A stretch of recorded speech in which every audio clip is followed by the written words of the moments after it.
ಮಂಗಳೂರಿನ ಕಾವೂರು ಉಪನಗರದ ನೆಹರು ಭವನದಲ್ಲಿ ರಾಷ್ಟ್ರಮಟ್ಟದ Kudremukh trophy chess tournament December 8 ಮತ್ತು 9 ರಂದು ನಡೆಯಲಿದೆ ಎಂದು ಕೆಐಒಸಿಎಲ್ ಅಧ್ಯಕ್ಷ ಎಂವಿ ಸುಬ್ಬರಾವ್ ಹೇಳಿದ್ದಾರೆ.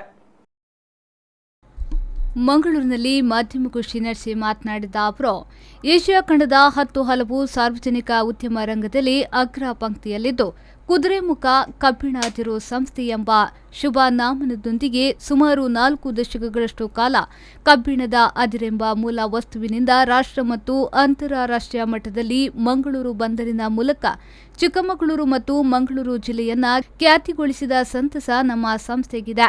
ಅಂದಿನಿಂದ ಇಂದಿನವರೆಗೆ ಸಾವಿರಾರು ಕೈಗಳಿಗೆ ವೃತ್ತಿಪರ ಉದ್ಯೋಗ, ಕೌಟುಂಬಿಕ ಕಾಳಜಿಯಿಂದ ಜನಮನ್ನಣೆ ಪಡೆದ ಸಂಸ್ಥೆ ಸಮಾಜ ಸೇವೆಯಲ್ಲಿ ಹೆಗ್ಗಳಿಕೆಯನ್ನ ಪಡೆದಿದೆ. ಈ ಸಂಸ್ಥೆಯ ವತಿಯಿಂದ ಸಾಂಸ್ಕೃತಿಕ ರಂಗ, ವ್ಯಕ್ತಿತ್ವ ವಿಕಸನ, ಯೋಗ ಶಿಬಿರ, ಸಾಂಸ್ಥಿಕ ತರಬೇತಿಗಳನ್ನು ಕಾಲಕಾಲಕ್ಕೆ ಹಮ್ಮಿಕೊಂಡಿದ್ದು, ಈ ಬಗ್ಗೆ ಕೆಲವು ವರ್ಷಗಳಿಂದ ಕ್ರೀಡಾ ರಂಗಕ್ಕೂ ಹೆಚ್ಚು ಒತ್ತು ಕೊಡುತ್ತಿರುವುದು ಶ್ಲಾಘನೀಯವಾದ ವಿಚಾರ. ಈ ಬಾರಿ ವಿಶೇಷವಾಗಿ ಡಿಸೆಂಬರ್ 8 ಮತ್ತು 9 ರಂದು ಕಾವೂರಿನ ಉಪನಗರದ ನೆಹರು ಭವನದಲ್ಲಿ ರಾಷ್ಟ್ರಮಟ್ಟದ ಪ್ರಥಮ ಕುದುರೆಮುಖ ಟ್ರೋಫಿ ಚೆಸ್ ಟೂರ್ನಮೆಂಟ್ ಅನ್ನು ಹಮ್ಮಿಕೊಂಡಿದ್ದೇವೆ. ಈ ಸ್ಪರ್ಧೆಯಲ್ಲಿ 165 ಬಹುಮಾನಗಳಿದ್ದು, ನಗದು ಬಹುಮಾನದ ಮೊತ್ತ 2 ಲಕ್ಷ ರೂಪಾಯಿ ಆಗಿರುತ್ತದೆ. ಡಿಸೆಂಬರ್ 8 ರಂದು ಬೆಳಿಗ್ಗೆ 9 ಗಂಟೆಗೆ ಉದ್ಘಾಟಿಸಲ್ಪಡುವ ಸ್ಪರ್ಧೆ 9:30 ರಿಂದ ಮೊದಲ ಸುತ್ತು ಆರಂಭಗೊಂಡು ಡಿಸೆಂಬರ್ 9 ರಂದು ಸಂಜೆ 5 ಗಂಟೆಗೆ ಮುಕ್ತಾಯಗೊಳ್ಳಲಿದೆ. ಪ್ರತಿ ಸ್ಪರ್ಧಾಳುಗಳಿಗೆ 1000 ರೂಪಾಯಿ ಪ್ರವೇಶಾತಿ ಶುಲ್ಕವಿದ್ದು, ಡಿಸೆಂಬರ್ 5 ನೇಮಕಾತಿಗೆ ಕೊನೆಯ ದಿನಾಂಕವಾಗಿದೆ ಎಂದು ಹೇಳಿದರು.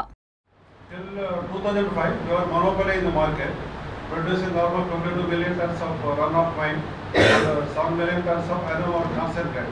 From benefited from 35% FE to almost 67%. After 2006, our person totally became a different.